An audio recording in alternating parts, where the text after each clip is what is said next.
Hello students, आप सभी का स्वागत है मेरे इस यूट्यूब चैनल पर। आज की जो ये वीडियो है ग्राफ सीरीज़ की फर्स्ट वीडियो है। इसके अंदर हम कुछ बेसिक फंक्शन और उसके ग्राफ को समझेंगे। तो शुरू करते हैं।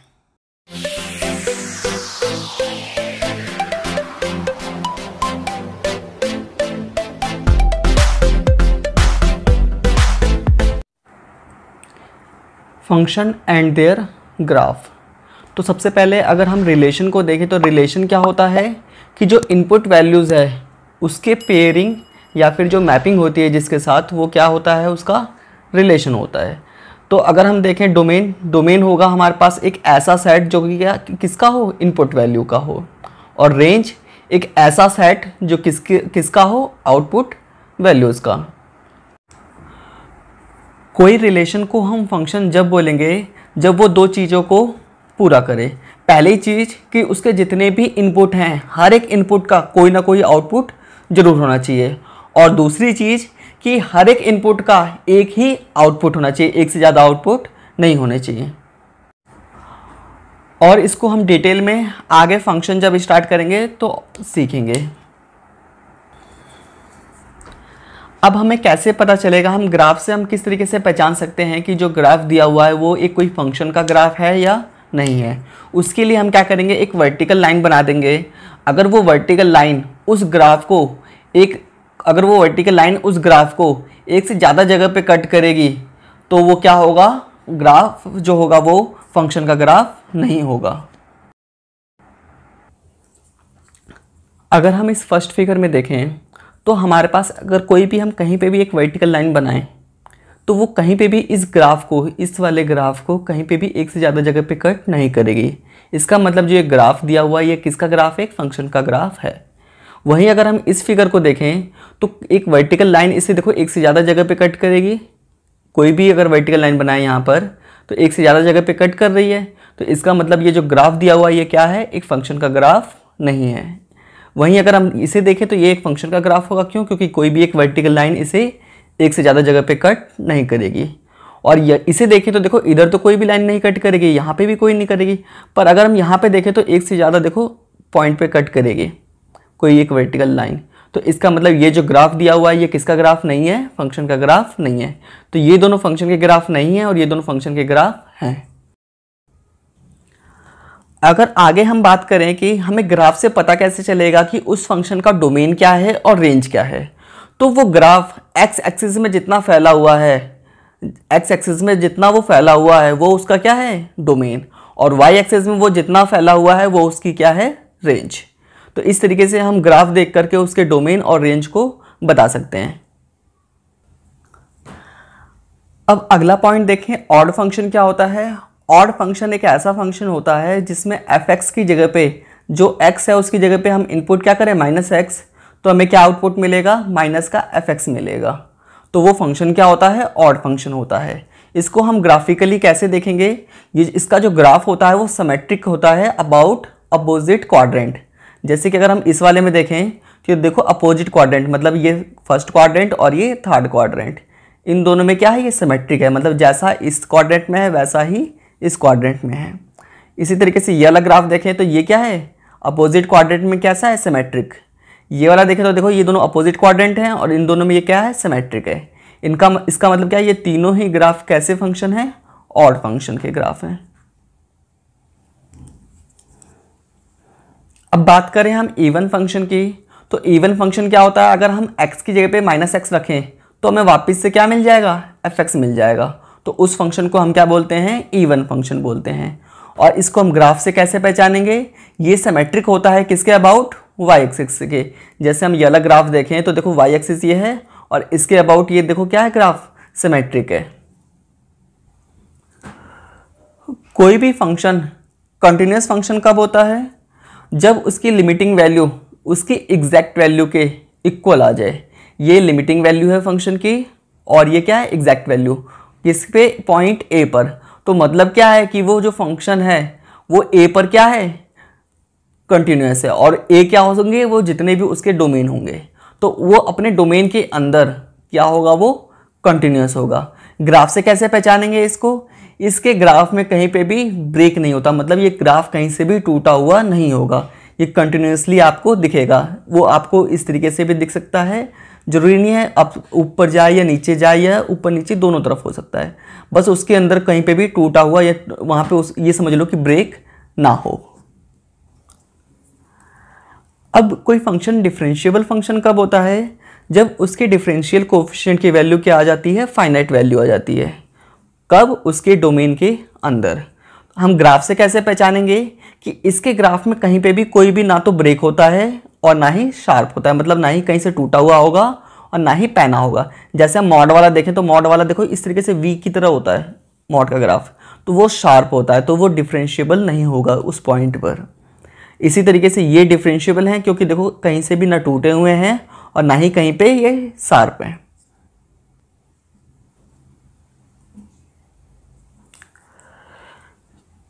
पीरियोडिक फंक्शन, पीरियोडिक फंक्शन में क्या होता है? कोई फंक्शन में एफ एक्स जो होता है वो क्या होता है? एफ एक्स इक्वल में क्या होता है? एफ एक्स प्लस ए, और जहाँ पर ये ए जो होगा वो एक सेम होगा हर एक पीरियड के बाद, सिमिलर पीरियड के बाद। मतलब कि अगर हम देखें कि इसकी एक अनचेंज होती है इसकी वैल्यू, एक कब? किसी पीरियड के टाइम पर। मतलब अगर हम देखें तो जैसे कि ये वाला है, अब ये वाली वैल्यू वापस से देखो यहाँ पर आएगी, इसी तरीके से ये वाली देखें तो वापस से ही आएगी, तो ये इस तरीके से ये चलते हुए जा रहे हैं इस तरीके से, तो क्या हो गया? ये पीरियडिक फंक्शन हो गया। या फिर इसको देखें जैसे साइन का ग्राफ होता है तो वो क्या होता है? पीरियडिक फंक्शन होते हैं। अब बात करते हैं इंक्रीजिंग या डिक्रीजिंग फंक्शन की। तो इंक्रीजिंग फंक्शन कब होगा? जब हमारे पास x की वैल्यू जैसे जैसे हम बढ़ाएं तो फंक्शन की वैल्यू भी बढ़े, तो वो फंक्शन कैसा होता है? Increasing function. और जैसे जैसे x की वैल्यू बढ़ाने पे फंक्शन की वैल्यू घटे तो वो फंक्शन कैसा होगा? डिक्रीजिंग फंक्शन होगा। जैसे कि हमारे पास यहाँ पे है, ग्राफ में हम कैसे देखेंगे? अगर हम लेफ्ट से राइट की तरफ जाएं और फंक्शन ऊपर की तरफ जा रहा है तो फंक्शन देखो कैसा है? इंक्रीजिंग है। और ये देखो लेफ्ट से राइट जाने में फंक्शन नीचे की तरफ जा रहा है तो मतलब ये फंक्शन कैसा है? डिक्रीजिंग फंक्शन है। होमोजीनियस फंक्शन, होमोजीनियस फंक्शन कब होता है? जब हम फंक्शन में एफ की जगह पे, मतलब यहाँ पे x की जगह पे लैम्डा x रख दें और y की जगह पे क्या रख दें? लैम्डा y, और इस तरीके से हमें लैम्डा उसमें से कॉमन आ जाए और वापस से क्या मिल जाए? फंक्शन मिल जाए, तो वो फंक्शन कैसा फंक्शन होगा? होमोजीनियस फंक्शन होगा। जैसे कि हमारे पास अगर हम इसे और अगर थोड़ा सिंपल सिर्फ देखें तो इसमें हर एक टर्म्स की डिग्री सेम होगी। जैसे इस टर्म की डिग्री कितनी है? 2, इधर कितनी डिग्री? 2, इधर कितनी डिग्री है? 2। ये एक होमोजीनियस फंक्शन नहीं होगा, क्यों? क्योंकि देखो डिग्री यहाँ पर 1 है, यहाँ पे 1 है, और यहाँ पर डिग्री जो है वो कितनी है? 0। इसी तरह यहाँ पे 1, यहाँ पे 1, और यहाँ पे डिग्री कितनी है? 0 है। अब बात करें बाउंडेड फंक्शन की, तो बाउंडेड फंक्शन क्या होता है? जब किसी फंक्शन के मॉडुलस की वैल्यू किसी एक m से क्या हो? लेस देन इक्वल टू हो, जहाँ पे m क्या है? कोई फाइनाइट क्वांटिटी है। तो ये इसका मतलब क्या है कि देखो जैसे कोई किसी फंक्शन का ग्राफ है, वो ग्राफ कहीं पे जा करके रुक जाए तो वो फंक्शन क्या होगा? बाउंडेड फंक्शन होगा। अब बात करते हैं हम इम्प्लिसिट या एक्सप्लिसिट फंक्शन की। इम्प्लिसिट फंक्शन क्या होता है? कोई एक ऐसा फंक्शन जिसकी इक्वेशन क्या हो? सॉल्व ना हो डिपेंडेंट वेरिएबल से, उसे हम क्या बोलेंगे? इम्प्लिसिट फंक्शन बोलेंगे। जैसे कि हमारे पास यहाँ पे ये कुछ फंक्शंस दिए हुए हैं, ठीक है। यहाँ पे जो y है वो क्या बता रहा है? एक डिफाइन कर रहा है कि हमें ये क्या है? एक इम्प्लिसिट फंक्शन है। वहीं अगर हम एक्सप्लिसिट की बात करें तो इसमें क्या होता है? y has expressed in terms of x alone. तो y जो होता है वो x अलोन, मतलब x की टर्म्स में दिया होता है सिर्फ। तो देखो जैसे कि यहाँ पर हमें दिया हुआ है ये, तो ये हमारे कैसे फंक्शन है? एक्सप्लिसिट फंक्शन, और ये इम्प्लिसिट फंक्शंस। पैरामेट्रिक फंक्शन में देखें तो हमारे पास इसमें दो ऐसे फंक्शन जिनमें क्या हो? सेम इंडिपेंडेंट वेरिएबल हो, और उनको हम क्या बोलेंगे? पैरामेट्रिक फंक्शन बोलेंगे। और जो ये इंडिपेंडेंट वेरिएबल होता है वो उसे हम क्या बोलते हैं? पैरामीटर बोलते हैं। अगर हम फंक्शन को देखें तो हमें मेन वो दो भागों में बांटा गया है। एक हो गया हमारा अलजेब्रिक फंक्शन और एक हो गया ट्रांसेंडेंटल फंक्शन। अलजेब्रिक फंक्शन में हम देखें तो हमारे पास आएगा polynomial function, rational function, irrational function, piecewise function. और इसके अंदर देखें तो हमारे पास क्या आएगा? Trigonometric function, exponential function, logarithmic function, geometric curves आ जाएंगे और ITF मतलब इनवर्स ट्रिग्नोमेट्रिक फंक्शन। अगर हम पीसवाइज फंक्शन को देखें तो उसे भी कुछ 5 पार्ट्स में डिवाइड करा हुआ है। जैसे हमारे पास हो गया modulus function, least integer function, signum function, fractional part function, greatest integer function. Algebraic function में जो सबसे पहले आता है वो आता है पॉलिनोमियल फंक्शन। उसकी ये फॉर्म होती है जैसा कि आप लोग ज़्यादातर लोग जानते होंगे, जिसमें ये a1 a2 a3 dot dot an जो हमारे क्या हैं कांस्टेंट हैं। और इसी तरीके से हमारे पास ये एग्जांपल हो गया इसका, ठीक है, पॉलिनोमियल फंक्शन का। तो पॉलिनोमियल फंक्शन में के भी कुछ पार्ट्स हैं। तो सबसे पहला जो है वो आइडेंटिटी फंक्शन। तो आइडेंटिटी फंक्शन क्या होता है, जिसमें फंक्शन f(x) इक्वल में क्या हो x, या फिर हम ये भी बोल सकते हैं कि y इक्वल में क्या हो x। तो इसका जो ये होता है, ये ग्राफ है, ये इसमें graph y equal to x की ये लाइन हो गई। और इसका डोमेन क्या होता है, डोमेन मैंने बताया था कि x एक्सिस में उसका फैलाव। तो x एक्सिस में देखो ये कितना फैला हुआ है, इधर इन्फिनिटी तक जा रहा है, कहीं पे भी नहीं रुक रहा, और इधर भी इन्फिनिटी तक जाएगा ये ग्राफ। तो ये माइनस इन्फिनिटी से प्लस इन्फिनिटी मतलब रियल नंबर। रेंज होता है y एक्सिस में उसका फैलाव कितना है, तो y एक्सिस में भी देखो इन्फिनिटी तक जाएगा और x एक्सिस में भी इन्फिनिटी तक जाएगा। तो ये क्या हो गया, इसकी रेंज भी कितनी होगी, इस फंक्शन की रेंज ऑफ फंक्शन कितनी है, रियल नंबर, और डोमेन ऑफ फंक्शन क्या है, रियल नंबर। और ये जो फंक्शन है ये ऑड फंक्शन है। ऑड फंक्शन इसलिए है क्योंकि देखो सिमेट्रिक है, अपोजिट क्वाड्रेंट में, कंटिन्यूस है, कहीं पे भी देखो ब्रेक नहीं है, डिफरेंशिएबल है, कहीं से शार्प नहीं है, इंक्रीजिंग फंक्शन है क्योंकि जैसे जैसे हम x की लेफ्ट से राइट की तरफ जाएं फंक्शन क्या हो रहा है, ऊपर की तरफ जा रहा है, तो इंक्रीजिंग फंक्शन है। और नॉन पीरियडिक है क्योंकि ये कहीं इसका पीरियड वापस से मतलब ये रिपीट नहीं हो रहा कहीं पे भी, तो ये क्या हो गया, नॉन पीरियडिक हो गया। अब बात करते हैं हम ग्राफ किसके, सेकंड जो है हमारा x⁴2n के, या फिर हम x² की बात करें तो ये इसका शेप कुछ इस तरीके से होता है, पैराबोला के शेप में। y इक्वल में क्या, x⁴ अगर 2n हो तो इसका देखो डोमेन क्या होगा, ये देखो इधर भी कहीं पे भी ये रुकेगा नहीं और इधर भी नहीं रुकेगा, इधर ऐसे ऐसे चलता जाएगा, धीरे धीरे वैल्यू बढ़ेगी लेकिन इसकी वैल्यू बढ़ती जाएगी। तो इस वजह से x एक्सिस में इसका जो फैलाव है वो क्या है, माइनस इन्फिनिटी से प्लस इन्फिनिटी तक है, तो रियल नंबर हो गया। इसी तरीके से अगर हम रेंज बात करें तो देखो ये x एक्सिस के नीचे नहीं है, इसके यहाँ से शुरू हो रहा है, तो इसकी रेंज कहाँ से होगी, y की वैल्यू कहाँ से है, देखो 0 से स्टार्ट है और ऊपर तक गई है, ऊपर कहाँ तक, इन्फिनिटी तक, तो ये इसकी रेंज हो गई। और ये फंक्शन कैसा है, इवन फंक्शन है, क्यों, क्योंकि y एक्सिस के सिमेट्रिक है, कंटिन्यूस है, डिफरेंशिएबल है, और ये लिखा हुआ है नाइदर इंक्रीजिंग नॉर डिक्रीजिंग, मतलब ना इंक्रीजिंग है और ना ही डिक्रीजिंग, क्योंकि अगर हम यहाँ से यहाँ तक देखें तो पहले डिक्रीज करा और फिर इंक्रीज करा। अगर कोई फंक्शन इंक्रीज और डिक्रीज दोनों ही करे तो neither increasing nor decreasing function होते हैं। और इसी तरीके से ये क्या है, नॉन पीरियडिक है। अब बात करें x⁴2n+1 या फिर x⁴3 का, मतलब ये n जो है वो क्या है, एक नेचुरल नंबर है, मतलब यहाँ पे देखेंगे तो पावर 3 से जितने भी ऑड नंबर आएंगे वो आते जाएगा 3 के बाद के। तो इसका ग्राफ कुछ इस तरीके से देखो है, ये ग्राफ हो गया। और ये देखो इसका x में फैलाव क्या है, रियल नंबर, y में भी जो फैलाव है वो है रियल नंबर, मतलब माइनस इन्फिनिटी से प्लस इन्फिनिटी।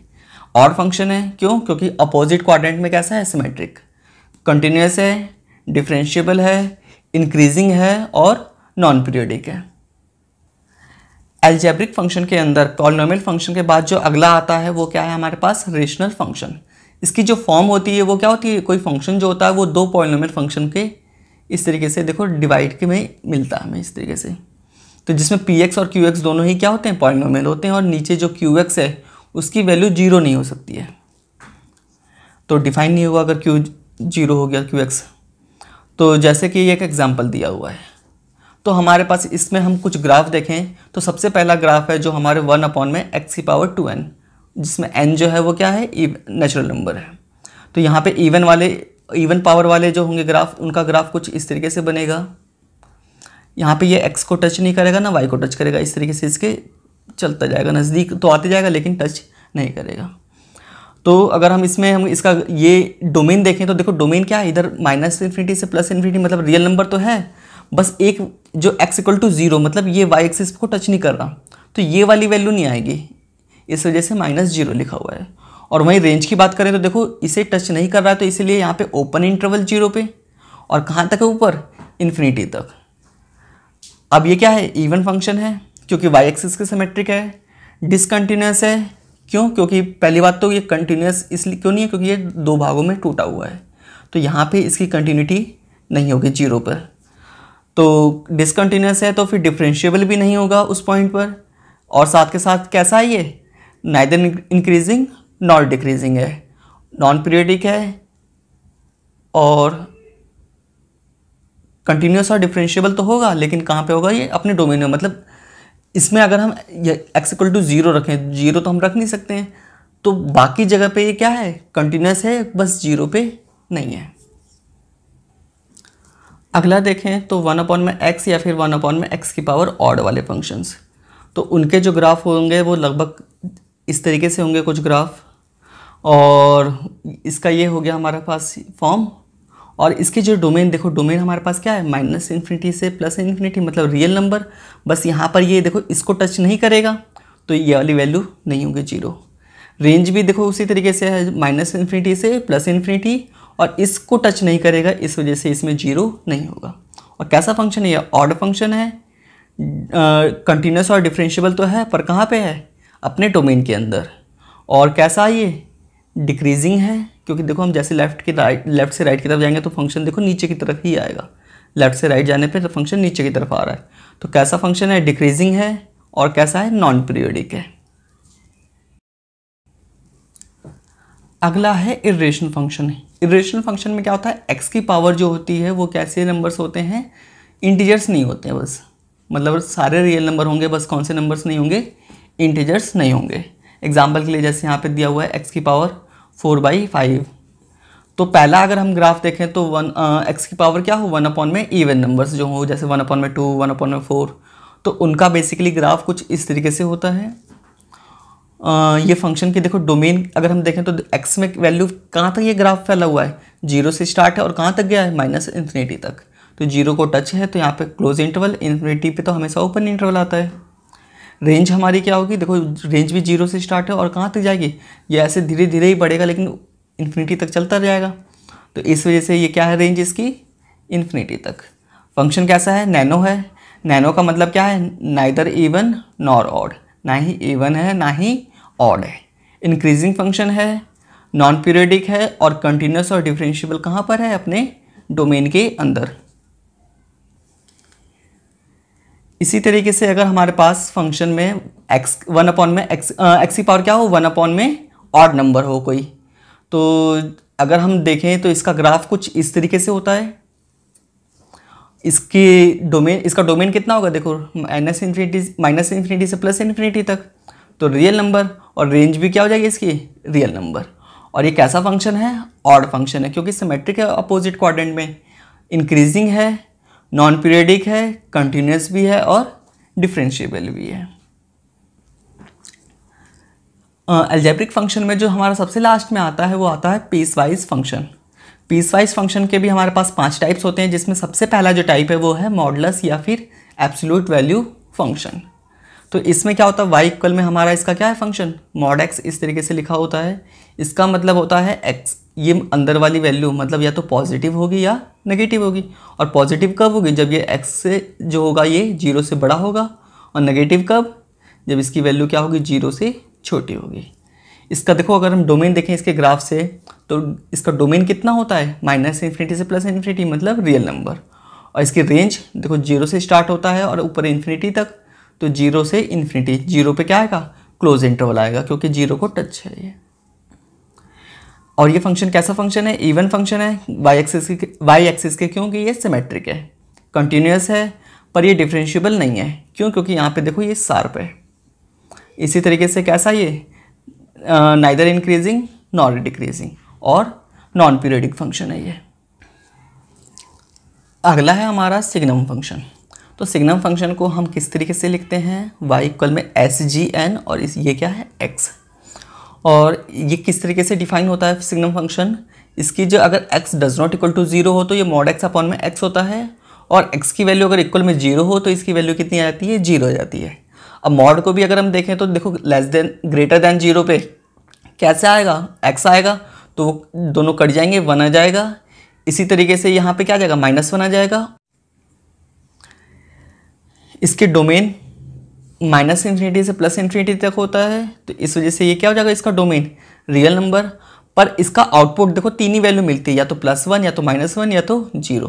तो सेट के अंदर हम क्या लिख देंगे, -1 0 1। कैसा फंक्शन है ये, ऑड फंक्शन है और डिसकंटिन्यूस फंक्शन है।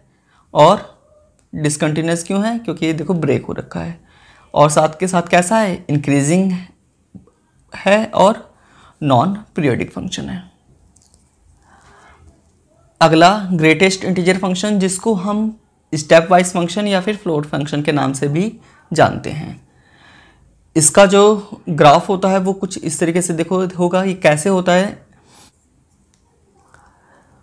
y = इसमें हम f(x) इसका कैसे डिफाइन होता है, इस तरीके से हम करते हैं, या फिर इसको इस तरीके से डिफाइन कर सकते हैं। इसका जो डोमेन होता है वो डोमेन हम मतलब इनपुट क्या कर सकते हैं हम, रियल नंबर, मतलब -∞ से +∞ तो रियल नंबर। और इसका जो आउटपुट मिलता है वो सिर्फ और सिर्फ इंटीजर्स मिलता है।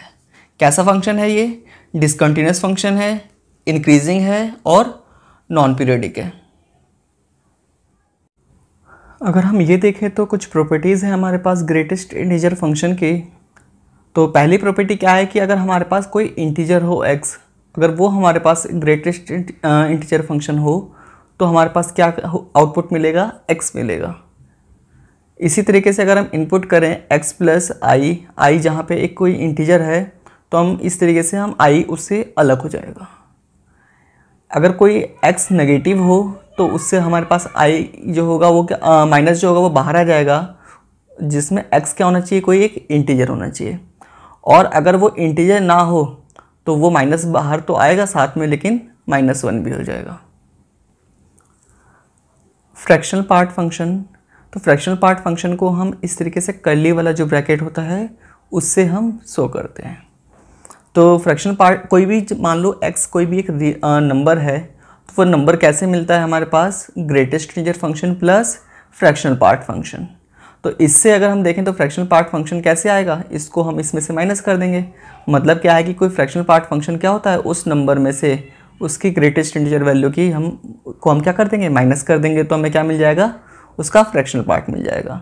तो फ्रैक्शनल पार्ट में हमारे पास जो डोमेन होता है वो रियल नंबर होता है और रेंज 0 से लेकर के 1 तक, और 1 भी नहीं आती है, तो इस वजह से 1 पे ओपन इंटरवल और 0 पे क्लोज इंटरवल। कैसा है ये, डिसकंटिन्यूस है और नाइदर इंक्रीजिंग नॉट डिक्रीजिंग है और पीरियोडिक फंक्शन है। पीरियोडिक क्यों, क्योंकि देखो ये हमारे पास सेम ये चीज़ एक यूनिट के बाद ये क्या हो रहा है, सेम होते जा रहा है, रिपीट होते जा रहा है। इसकी प्रॉपर्टी अगर हम देखें तो ये हमारे पास कुछ 3 प्रॉपर्टी हैं। जैसे x अगर हमारे पास क्या हो, 0 से 1 के बीच में हो तो वापस से वही मिल जाएगा। इसी तरीके से हमारे पास ये क्या है, x = क्या आ जाएगा फंक्शन, इसमें 0 आ जाएगा कब, जब x क्या हो, इंटीजर हो। और अगर माइनस हो तो 1 माइनस क्या कर देंगे हम, इस तरीके से फ्रैक्शनल पार्ट में लिख देंगे जब x क्या हो, कोई एक इंटीजर हो। और जो सबसे लास्ट में आता है वो आता है हमारे क्या, लीस्ट इंटीजर फंक्शन। तो लीस्ट इंटीजर फंक्शन को हम क्या, सीलिंग फंक्शन भी बोलते हैं। और इसको डिनोट करने के लिए हम क्या करते हैं, हम इस तरीके से स्मॉल ब्रैकेट जो होता है वो, या फिर हम इस तरीके से सिंबल का यूज़ करते हैं। तो इसके डोमेन की बात करें तो डोमेन रियल नंबर होता है और इसका रेंज जो होते हैं वो इंटीजर्स होते हैं। ये फंक्शन कैसा होता है, डिसकंटिन्यूअस, इंक्रीजिंग और नॉन पीरियोडिक। इसमें क्या होता है, जैसे कि इसमें हम जो भी इनपुट करेंगे ये अपने राइट साइड वाला इंटीजर ले लेगा। जैसे अगर हम मान लो 2.7 रखेंगे तो राइट साइड में उसके कौन सा इंटीजर होगा, 2.7 के 3 होगा, तो इसका आउटपुट कितना मिल जाएगा, 3। इसी तरीके से इसकी प्रॉपर्टीज़ है हमारे पास 2। तो x अगर हमारे पास क्या हो, कोई इंटीजर हो तो x आ जाएगा, और इस तरीके से अगर कोई इंटीजर हो प्लस में x के साथ तो वो इंटीजर क्या हो जाएगा, अलग हो जाएगा उससे। अलजेब्रिक के बाद जो अगला आता है वो है ट्रांसेंडेंटल फंक्शन। इसके अंदर सबसे पहला हम देखते हैं ट्रिग्नोमेट्रिक फंक्शन में। तो ट्रिग्नोमेट्रिक के कितने 6 रेशियोज होते हैं। सबसे पहला हमारे पास है साइन फंक्शन। तो साइन का ग्राफ आप लोग जानते हो कुछ इस तरीके से होता है, ठीक है। इसका डोमेन जो होता है वो रियल नंबर और रेंज -1 से 1, ये सब आप 11th क्लास में पढ़ चुके हो।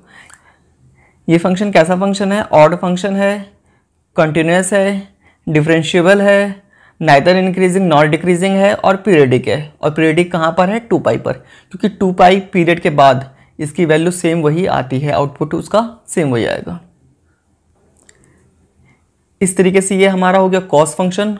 कॉस फंक्शन जो होता है उसके डोमेन रियल नंबर, रेंज -1 से 1।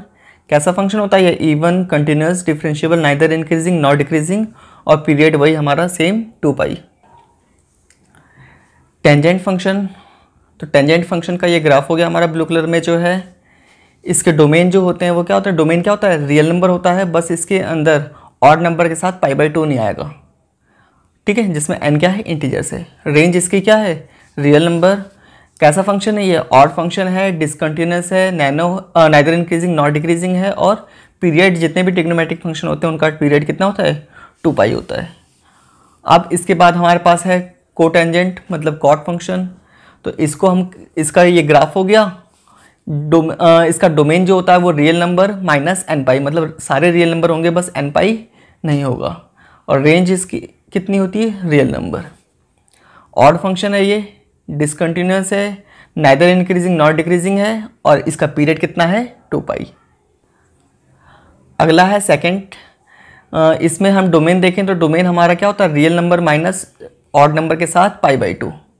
इसी के तरीके से हमारी ये रेंज हो गई। तो रेंज क्या होती है इसके? रियल नंबर -1 से 1। तो -1 से 1 के बीच के नंबर नहीं होते हैं, बाकी सारे रियल नंबर होंगे। कैसा फंक्शन है ये? इवन है, डिसकंटिन्यूस है और नाइदर इंक्रीजिंग नॉट डिक्रीजिंग है और पीरियडिक फंक्शन है। इसके बाद लास्ट नंबर आता है कोसेकेंट फंक्शन का।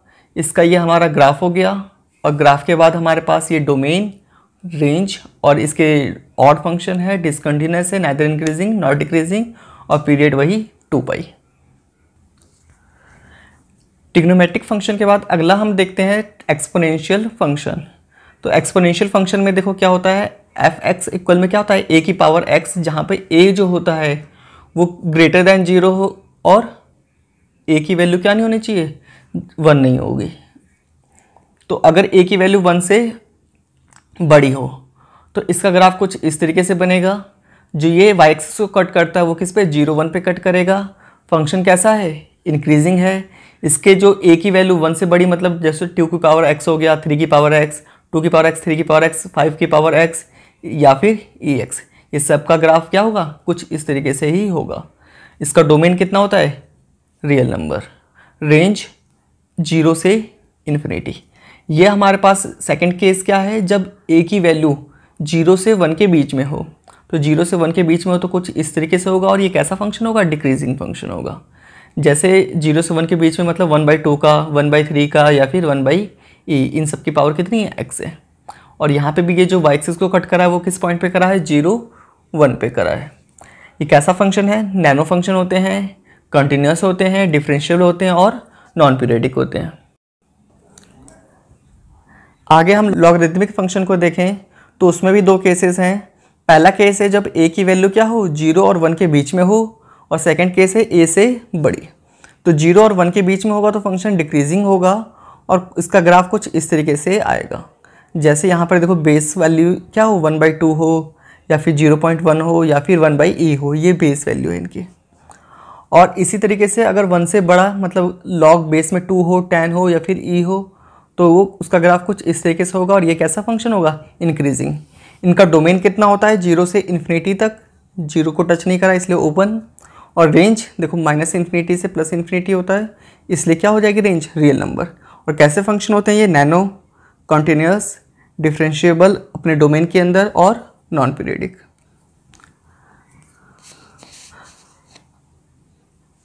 अगला है ज्योमेट्रिकल कर्व्स।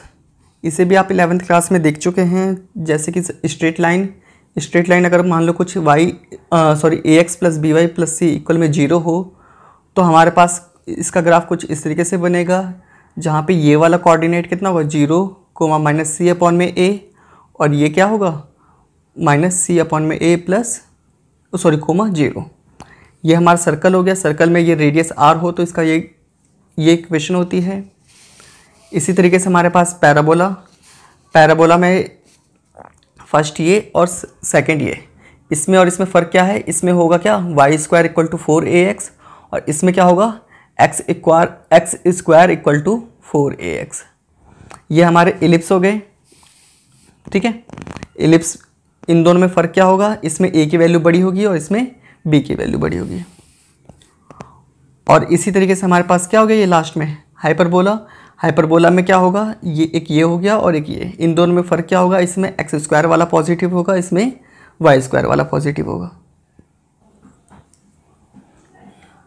अगला है इन्वर्स ट्रिग्नोमेट्रिक फंक्शन। तो इन्वर्स, जैसे ट्रिग्नोमेट्रिक फंक्शन 6 होते हैं, इसी तरीके से 6 हमारे इन्वर्स ट्रिग्नोमेट्रिक फंक्शन होते हैं। सबसे पहला क्या है हमारे पास, साइन इन्वर्स एक्स, फिर है कॉस इन्वर्स एक्स, फिर है टैन इन्वर्स एक्स और कॉट इन्वर्स एक्स। तो पहले साइन का ग्राफ देखें तो हमारा साइन का ग्राफ कुछ इस तरीके से बनेगा। इसको और डिटेल में हम जब इन्वर्स ट्रिगो का चैप्टर चलेगा उसमें देख लेंगे।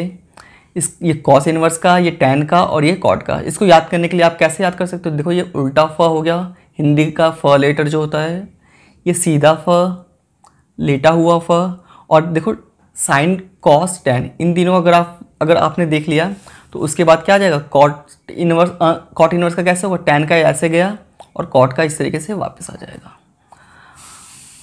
ये हमारे पास है कॉसेक के और सेक के ग्राफ। तो कॉसेक का देखो, अगर हम यहाँ पे देखें तो यहाँ पे देखो, अगर हम बनाएं साइन का ग्राफ तो यहाँ पे देखो साइन का ग्राफ बन जाएगा कैसे, अगर यहाँ से हम इधर आए और फिर इधर नीचे आ जाएंगे। तो ये साइन के ग्राफ में देखो, अगर यहाँ पे हम यहाँ तक साइन का ग्राफ जाता है, फिर ये इसका यहाँ से इधर आ जाएगा और इसका ये इधर से इधर आ जाएगा। जैसे आप मान लो बॉल है, तो बॉल यहाँ पे दीवार पे टकराएगी और दीवार से टकरा करके इधर वापस, और बॉल इधर आई, इधर टकरा करके इधर वापस। यहाँ पे देखोगे तो ये देखो कॉस में देखो इस तरीके से कॉस का ग्राफ होता है। तो बॉल इधर टकराई, इधर वापस, इधर टकराई, इधर वापस। अब इनके डोमेन जो होते हैं -1 से 1 इसका और इसका, दोनों का ही -1 से 1। रेंज जो होती है हमारी, ये इसकी क्या होती है -π/2 से π/2, और इसकी क्या होगी, यहाँ पर π/2 आएगा, यहाँ पे 2 है। हाँ, तो इसकी जो रेंज होती है वो -π/2 से π/2 होती है। इसकी जो रेंज होगी वो 0 से पाई होगी। इसी तरीके से इसकी -π/2 से π/2, इधर 0 से पाई। ऐसा क्यों होता है, इसकी हम पूरे डिटेल में हम इन्वर्स ट्रिगो चैप्टर में देखेंगे। -π/2 से π/2, इसकी 0 से पाई रेंज हो गई। इसके बाद हम अगर देखें तो ये कैसा फंक्शन है, ऑड है, कंटिन्यूस है, डिफरेंशिएबल है, इंक्रीजिंग है और नॉन पीरियोडिक है। इसी तरीके से ये कैसा है, नैनो, मतलब ना ही इंक्रीजिंग है और ना ही डिक्रीजिंग। क्यों, क्योंकि ये देखो हमारा कोऑर्डिनेट है, तो ये किसी भी ना देखो वाई एक्सिस के सिमेट्रिक है और ना अपोजिट में सिमेट्रिक है। तो नैनो हो गया ये, मतलब neither even nor odd. Continuous हो गया, डिफरेंशिएबल हो गया, डिक्रीजिंग हो गया और नॉन पीरियोडिक हो गया। टैन इनवर्स की अगर हम बात करें तो ऑड होता है, कंटिन्यूस, डिफरेंशिएबल, इंक्रीजिंग और नॉन पीरियोडिक। ये हमारा नैनो मतलब neither even nor odd, continuous, differentiable, decreasing और नॉन पीरियोडिक। और ये हमारे इसी तरीके से होते हैं दोनों।